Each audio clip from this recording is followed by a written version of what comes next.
Pemirsa, motor milik salah satu warga Jakabaring, Palembang, Sumatera Selatan dicuri kawanan pelaku curanmor. Aksi pelaku terekam CCTV. Inilah rekaman CCTV aksi pencurian sepeda motor yang dilakukan dua kawanan pelaku curanmor di Jalan Gubernur Haji Bastari, Perum Top, Kecamatan Jakabaring, Palembang. Dalam rekaman CCTV tersebut terlihat pelaku yang berjumlah 2 orang menggunakan motor stop di depan pagar rumah korban, Royan Lakoni, 31 tahun. Salah satu pelaku turun dengan menggunakan helm tertutup, membuka pagar dan mengambil motor metik milik korban.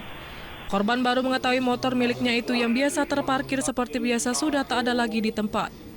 Atas kejadian ini, korban pun langsung melaporkan kejadian tersebut ke Sentral Pelayanan Kepolisian Terpadu Polrestabes Palembang. Lihat dari pantauan CCTV, jadi ada 2 orang laki-laki pakai satu motor itu membuka pagar, terus mengeksekusi satu motor Beat yang terparkir di parkiran motor. Itu posisi motor dikunci semua atau kunci motor tambahan? dikunci semua. Kini laporan korban telah diterima pihak kepolisian Polrestabes Palembang. Untuk pelaku kini dalam pengejaran petugas. Dari Palembang, Muhammad David, iNews melaporkan.